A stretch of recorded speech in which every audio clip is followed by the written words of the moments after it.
Made it for a second episode. Back again. What up? What up, everybody?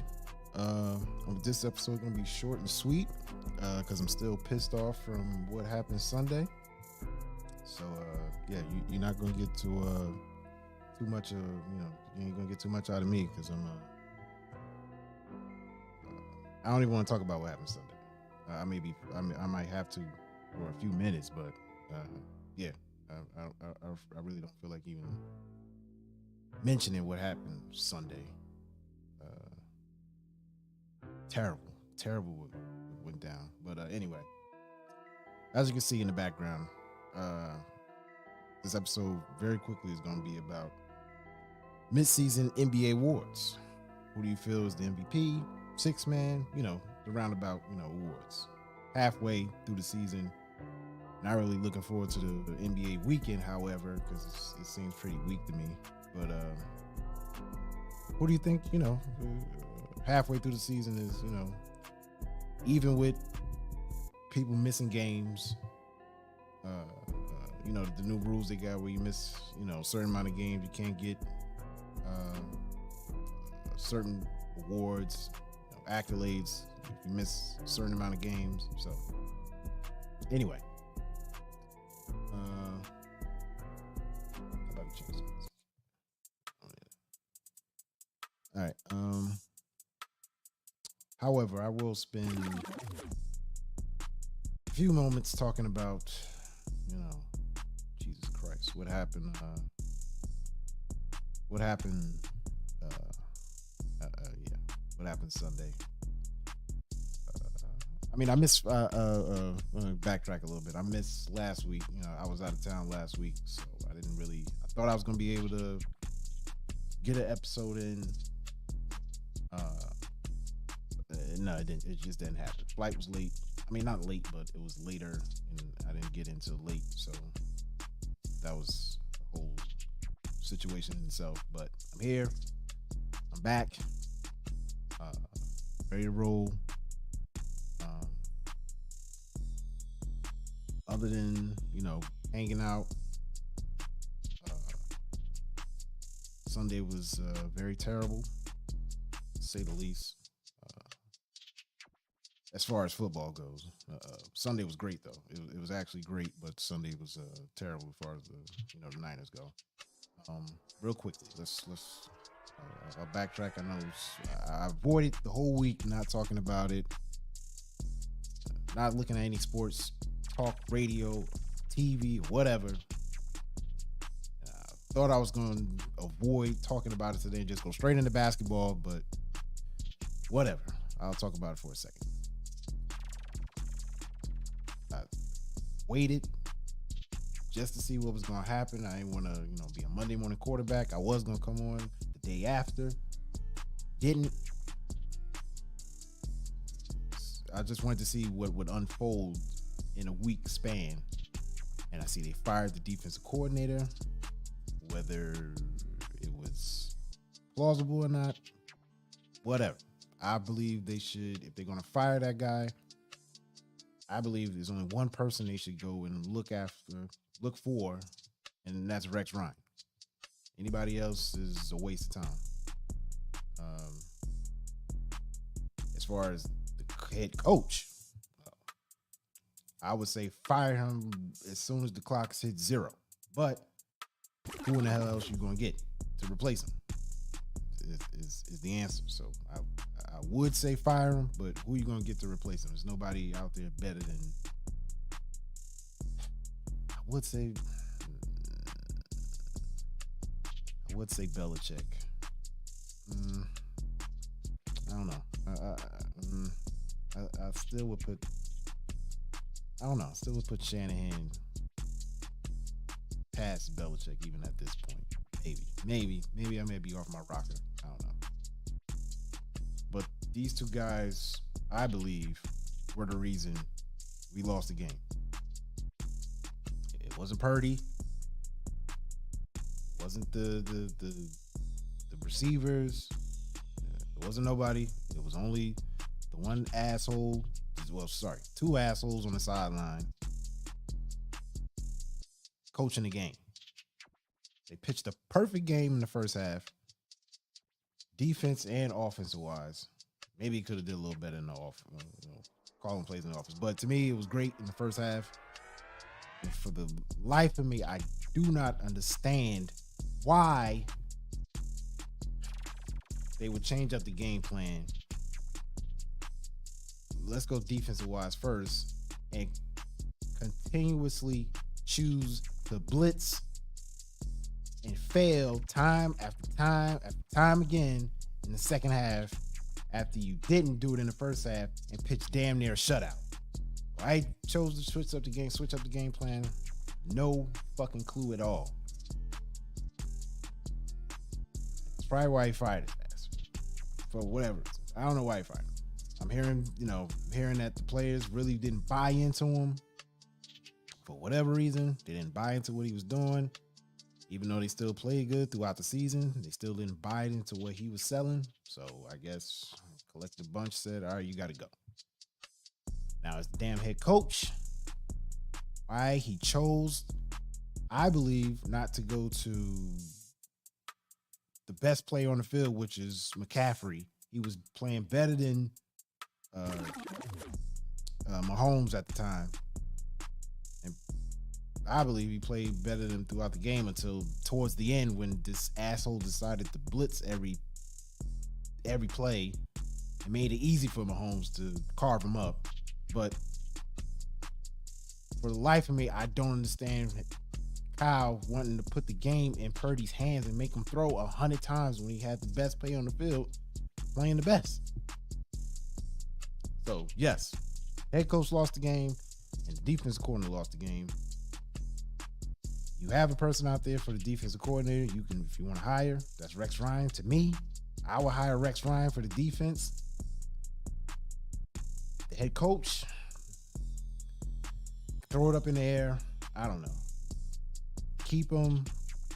I would say only reason I'm not saying fire him because I don't see anybody technically better than him out there that you would hire. I wish Jim Harbaugh would have waited.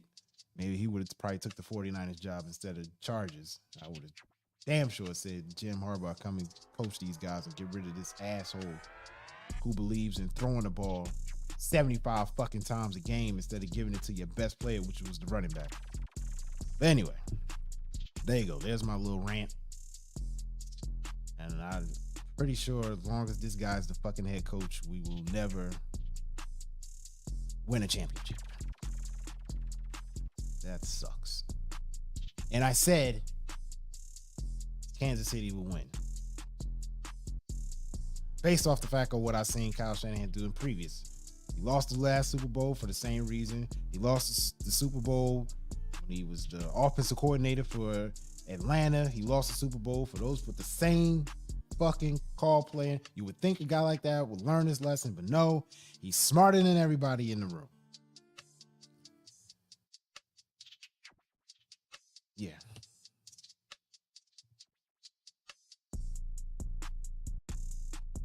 Yeah, I'm done. That just yeah, that sucked. Sucked horribly. So there's my football take, and I'm done. All right, forget this. On to basketball. Since we're done with football, screw those guys. So anyway, with the new rules in the NBA, you have to play at least 65 games to get awarded, shit like MVP and all NBA.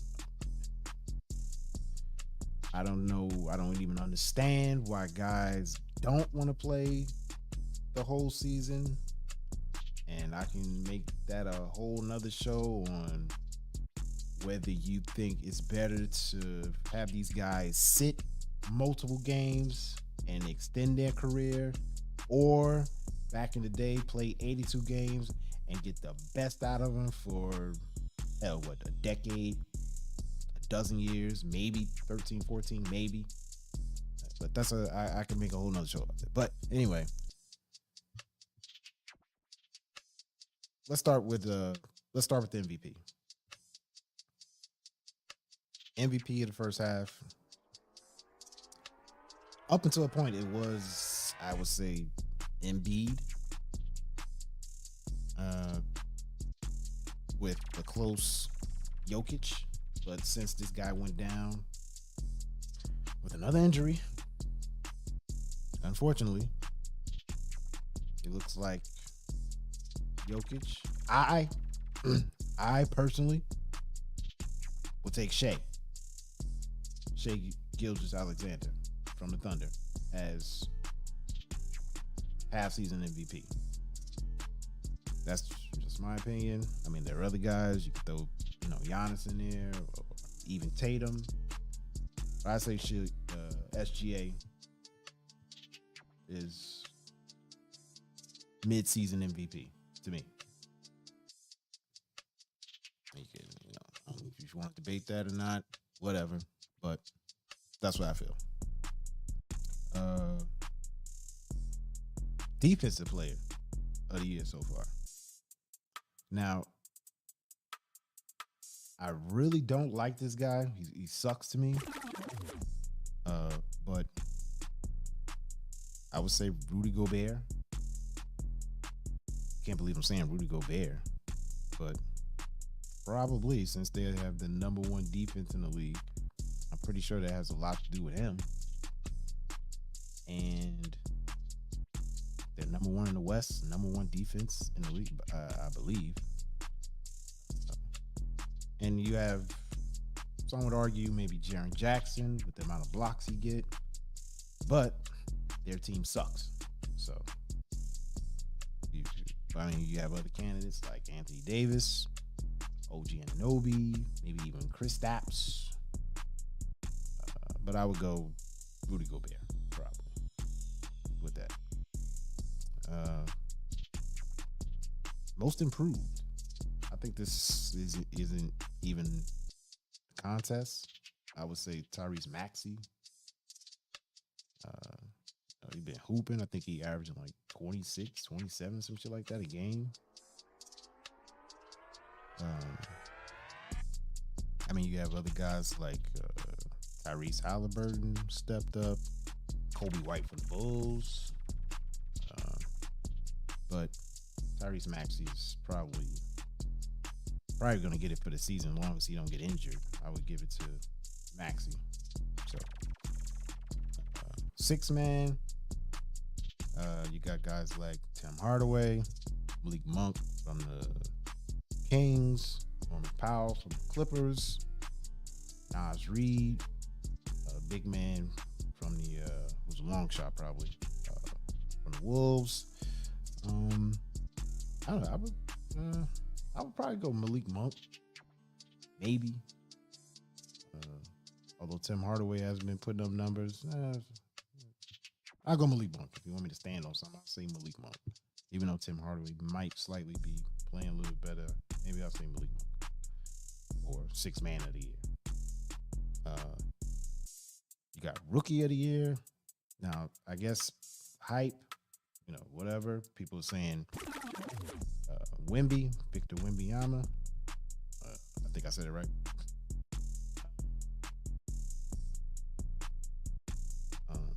Paolo Banchero from the Magic. I hope I said that right. I believe I believe it's a race between him and Chet Holmgren, Thunder, because the Spurs suck. Even though he's putting up his, numbers or whatever. I mean, he's as Kenny would say, he's a looter in a riot. Just putting up numbers on a god awful team. So I would go if I had to choose between Chet and Paolo.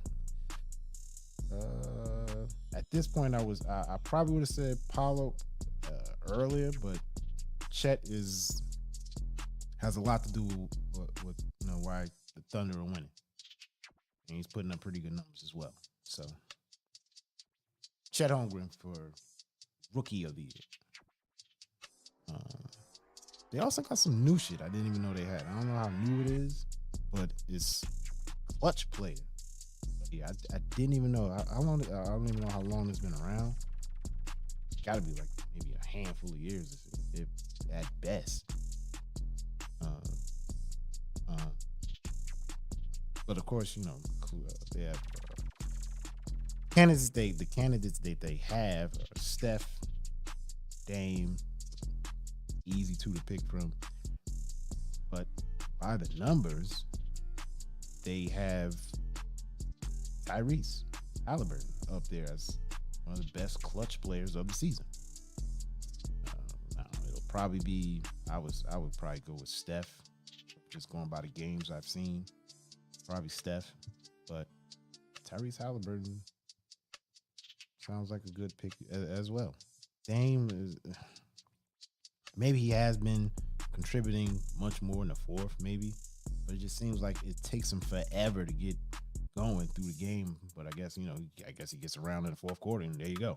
So I guess it all adds up in the end. But then you got coach of the year, guy from got the coach from the Wolves, maybe the coach from Thunder, executive Sam Presti from the Thunder, Brad Stevens, from Celtics, teams that are at the top of the winning column. These guys get mentioned. So there you go.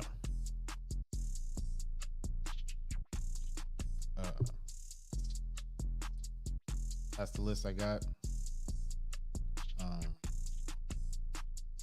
Now, what I do,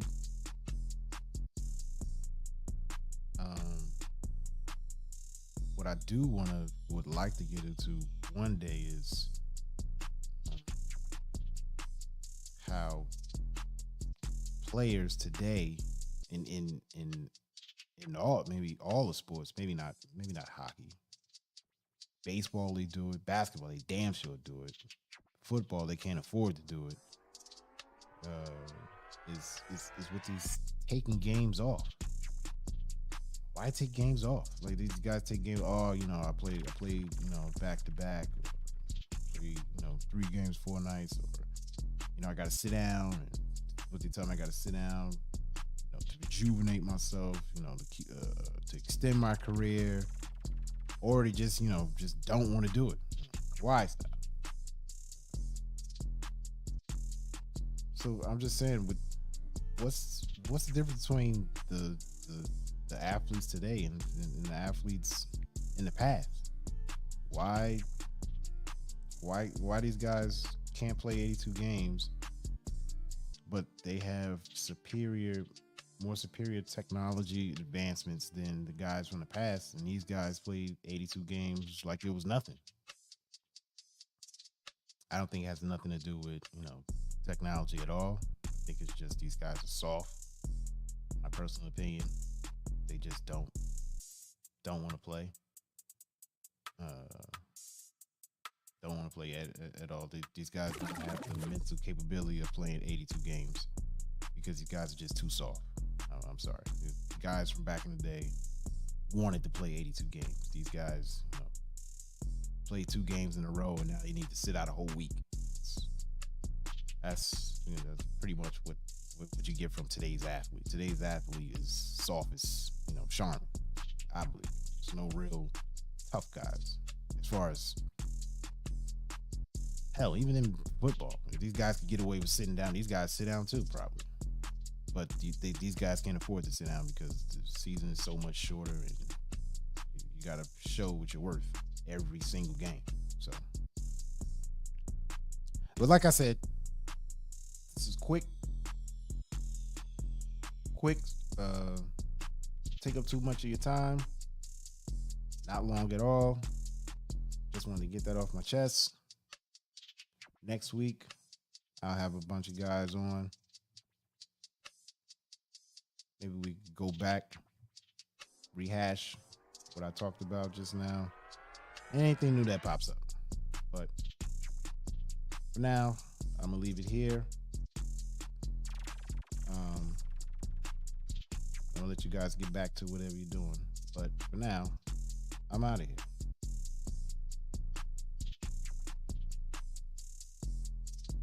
And I shall return next week. Peace.